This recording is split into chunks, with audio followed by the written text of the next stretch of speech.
For this one, I'm just using two colors, which is black and white. I'm someone who's obsessed with black and white paintings. But if you want to try out the same painting with any other colors, that's totally okay. You don't need to use black and white. You can use any colors that you prefer. Okay, so I have fixed my paper already. And I have taken some black paint on my palette. Now I will need some white. So I'm squeezing out some white onto my palette. So the colors are ready.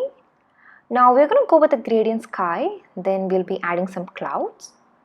So for the top of my paper, the top part of the sky, I'll be starting with black. And as I come down, I'll be making the color lighter by adding white. So the base layer is going to be a simple wash of black and white. So first I will add a line so that we'll know until where we have the sky. You can add a line a little below the center of the paper. So that's going to be our sky. Now I'm using my size number 6 flat brush and I'm taking enough of black. Now I will apply this onto the top of my paper. So we need that bright and intense tone of black on the top.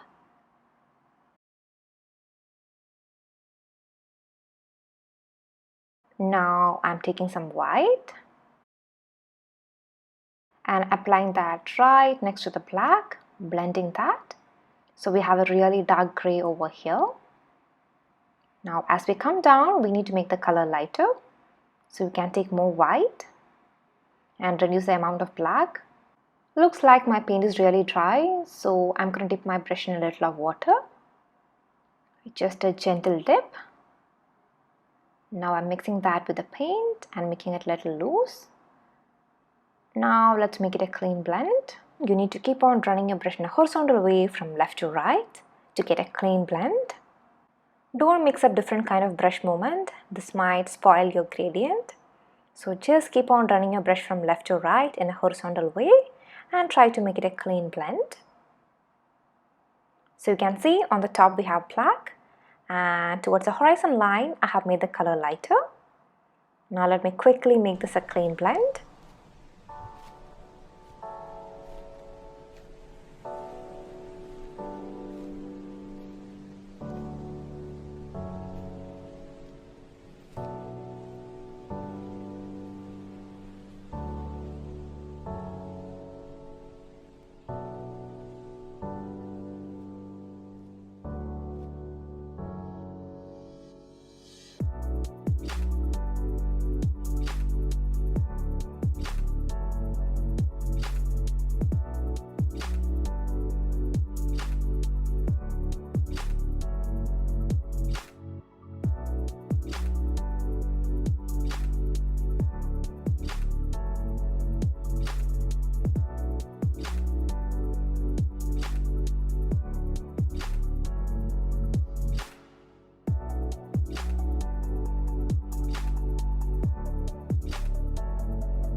Alright, so that's a sky. I'm pretty happy with the blend. Now onto the same sky, we are going to add some clouds. For that, we need a slightly watery version of grey. So I'm going to add the cloud somewhere to the right. So you can see we have a greyish color over there. So your clouds has to be slightly darker than the color you have in the background so that they will be visible. So I'm going to go with a darker tone of grey. I have added a few drops of water. It's not an opaque version. At this moment, your painting might have almost dried. That is exactly what we need. We don't want it to be too wet. Now using that slightly watery grey, let's add some lines onto the sky.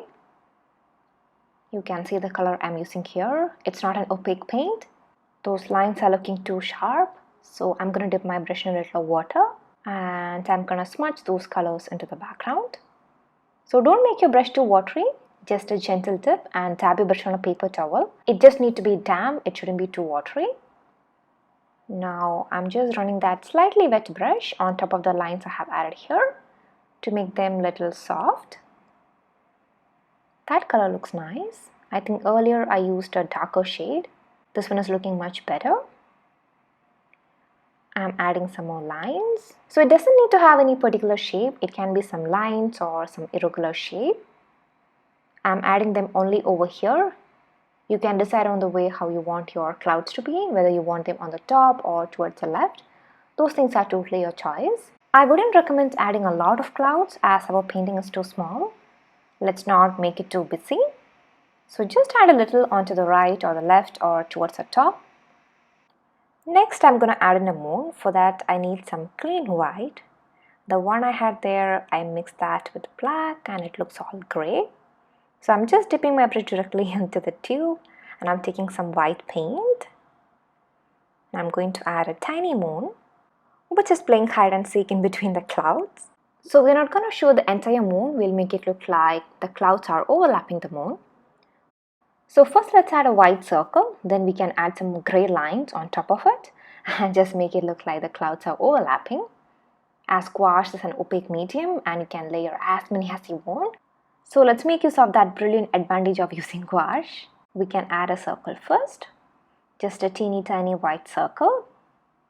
Don't make it too huge, go with a similar size.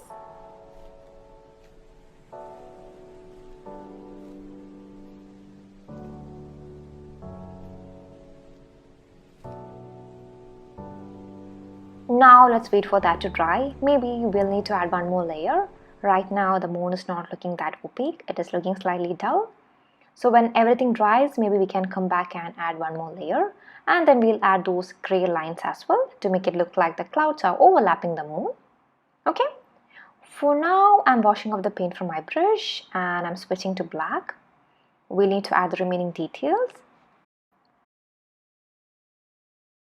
First I will add a rough shape, then I will fill that in black. As you all know, for this painting we'll only be using black and white. So the entire landscape is gonna be in black. Then for the road we'll be using a grey color. So let's first add the basic shape of that landscape. I'm making it taller on either end and I'm approaching the center. I'm making it shorter. So here is where our vanishing point is, and from here we will start our road. It will be really narrow over here, and as we are approaching the bottom we'll make it move wider. Make it really curvy. See that? So it has to be really narrow over here and you can make it more wider as you're approaching the masking tape. Okay, so that is the basic shape. If you're not really happy with the shape of your road, you can fix that later. That's absolutely okay. Okay, so once you have decided on the shape of the road, simply fill up the left side and the right side in black, just a solid wash. If you're happy with the road, you can leave it as it is. If you're not happy, that's okay. We can come back and change it later. That is the beauty of gouache, right? You can always fix anything that you want to. It's an opaque medium, so you can add in more layers and fix your mistakes. So for now, just concentrate on filling up both the sides in black. We already have the boundary, so to make your job easier, maybe you can switch to a bigger size brush and fill that in black.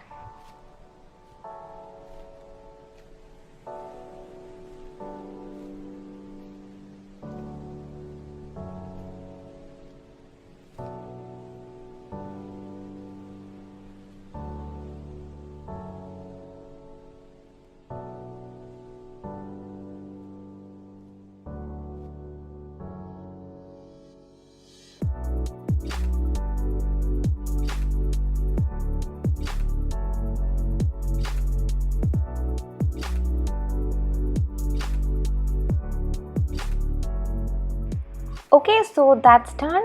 Now our next task is to add in those teeny tiny leaves. The same thing we did in the previous two paintings. So you will have to switch to any of your smaller size brush or any other brush which has a pointed tip and add some teeny tiny leaves along the outer boundary of this landscape here. Just keep on pressing the tip of your brush and add some teeny tiny pattern. They have to be really tiny, otherwise you won't get that sense of distance in your painting. Don't make it too huge. Take out a smaller brush and just press the tip of your brush and add some teeny tiny patterns close to each other. If you want to modify the shape of that landscape, you can do that right now. If you want to make it more taller on either end, or if you want to totally modify the shape, you can do that right now. So you can clearly see the difference between the left side and the right side. Those little patterns on the top really made a difference. The left side is looking too weird, whereas the right side is looking so realistic. So this is the beauty of those teeny tiny patterns. That's the reason why I told you to go with a brush which has a pointed tip. If it's too big, your painting will lose its sense of distance. Okay, so this is really important. Go with any brush which has a pointed tip and just keep on pressing the tip of your brush and add similar patterns. Okay, so the right side is done. Now let's do the same thing on the left side.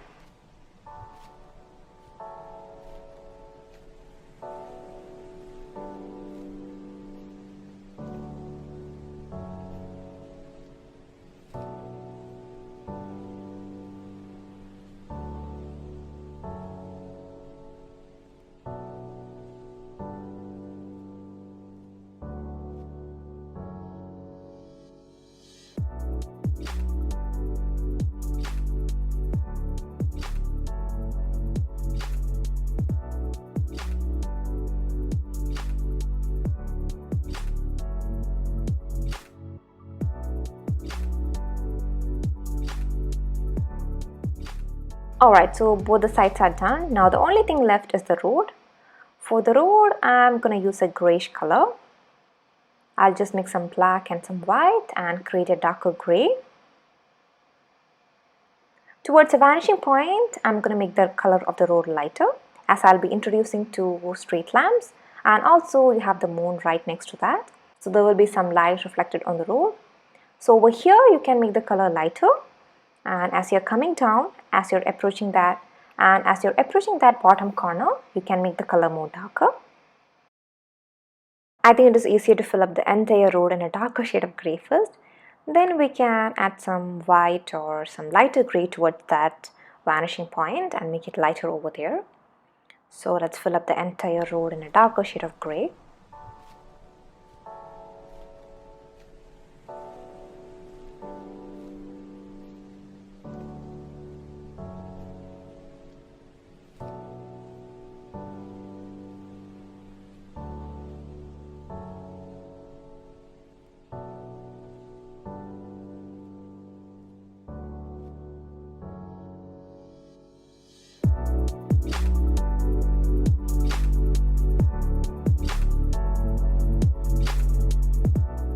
Alright, so you can see here I have painted the entire road in a darker tone of grey. Now I'm taking out some white and I will add that white over here and I will make the color lighter towards this vanishing point. So our intention is to make this area slightly lighter compared to the bottom area of the road. As I said earlier, I'll be adding two street lamps on either side, one over here and another one over here. So there will be some light reflected on the road, and it is just to show that reflected light on the road, we are making the color lighter over here. Okay, so just add in some white over here and blend that into the background.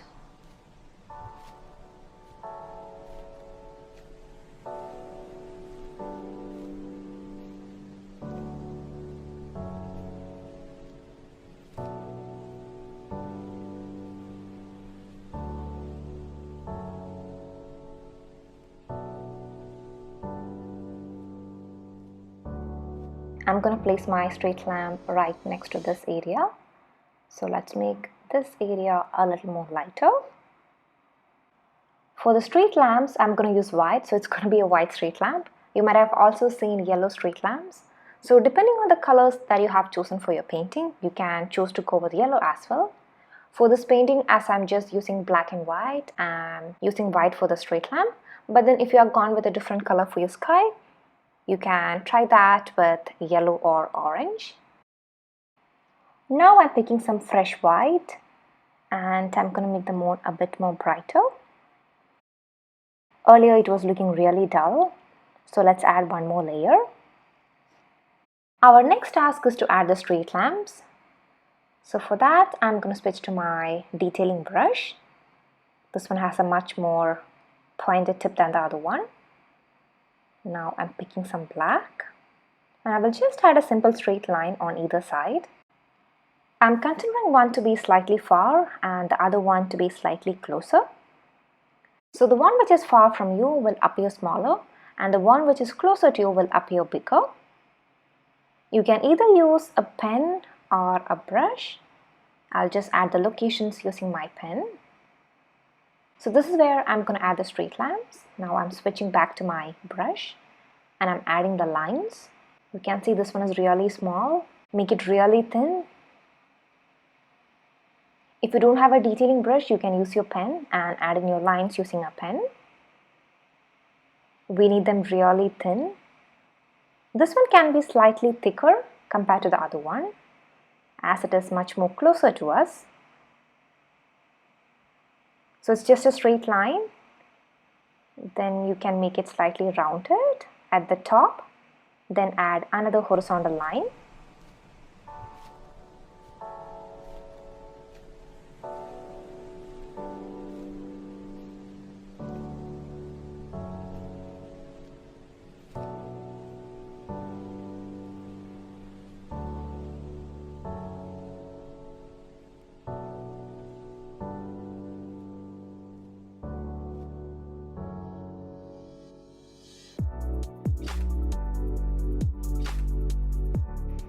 Okay, now we need to add the lights onto this. For that, I'm going to use white. Whichever brush you're using, be sure there's no other paint on it. Wash it thoroughly and try dabbing that on a paper towel just to be sure it is clean.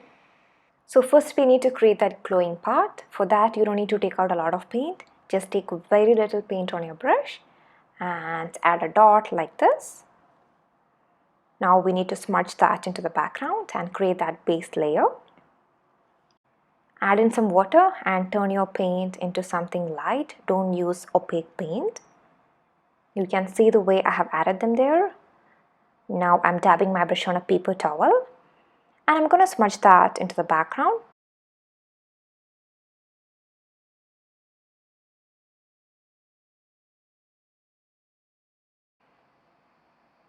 Okay, so that glowing part is ready. This is quite far from you, so you don't need to put a lot of effort. You can just go for an oval kind of a shape. So the first step is to add in some white paint. Then wash out the paint from your brush. Then go with a slightly damp brush and take it in a circular or an oval shape and smudge the outer area. So you can see here it's not really opaque. It is a very light tone. Now onto the center of the shape I have added here, I'm going to add in the light. For that, we need to use an opaque white. I'm just adding a rectangular piece right at the center, connecting to that black line. So just add a rectangular light there. So you can see how easily we got that glowing effect for the street light. You can try the same thing with any other color. It can be a yellowish lamp or an orangish lamp. So we already added some white paint on the road to make it look like the light is reflecting on the road. Now to make our painting look more realistic, we need to add some reflected light on the street post as well. So you can use the same brush or any other brush which has a pointed tip and add some white highlights. It's a very thin white line. Don't make it too prominent. Make it as thin as possible.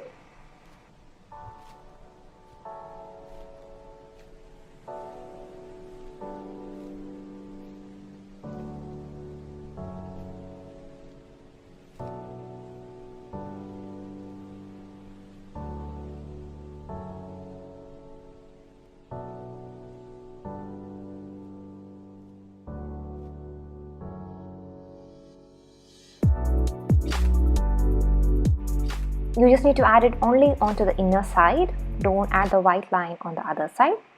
So it is on this side the light will be reflected on. You won't be having any other light on the other side. So just add a thin white line on the inner side. Our next task is to add some white highlights on the ground. So right where you have your street lamps, you can add some white lines. Just add few. Use a smaller size brush. Don't add a lot of white. You can see I'm adding very little. Don't make it too opaque. Once you have added those lines, wash out the paint from your brush and go with a slightly wet brush. Now we can simply smudge that into the background. So we don't want them to be too prominent. We want a very subtle look. We are just trying to make it look like the light is hitting on the ground. If you make these highlights really bold and opaque, it may look slightly weird. So just add few lines and smudge them into the background. I'm quite happy with the left side, but I think I added quite a lot of white on the right side. So I'm just going back with a damp brush and I'm smudging some of the lines. I'm making it lighter. So in case if you feel like you have added quite a lot of white, you can go back with a wet brush and smudge them into the background and keep the right amount of white. You can see the difference now.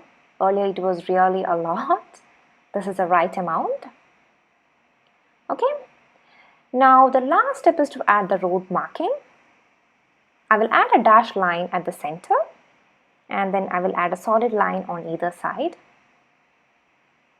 For this one as well, you will need to use a brush which has a pointed tip. Otherwise, these lines will be really thick. We need to get them as thin as possible. So just follow the shape of your road wherever it is turning. These road markings also needs to turn. And wherever it is straight, these lines has to be straight. Now let's add the lines on either side. For some reason, it came out perfect today, but I never used to get them so perfect. Those lines never used to be this thin, especially the ones on either side. We are nearly done. The last step is to add those cloud lines on the moon. So I'm washing up the paint from my brush and I'm switching to a gray shade, something similar to the ones we use for the clouds. And I'm adding 1 or 2 lines crossing the moon just to make it look like the clouds are overlapping the moon. The size of the moon is really small, so don't overdo it. You can add those lines at 1 or 2 places. Even 1 is quite good. I have taken that green line into the moon at 2 places, one on the top and one somewhere at the middle. If you only want to add 1 line, that is also totally okay. Maybe you can go for a thicker one or a thinner one, however you wish. Alright, so that is our third painting. You can see how gorgeous it is looking. I think it has a mysterious look. The colors have turned out really great. Now I'm going to peel off the masking tape. You'll have to wait for your painting to dry completely before you peel off the masking tape, and also remove it at an angle so that you won't tear off the paper.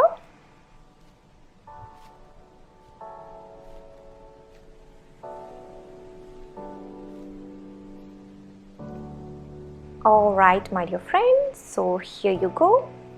Here is the finished painting. I really love the street lamps and the reflection. I hope you guys enjoyed it too. So if you haven't tried it yet, do give it a try.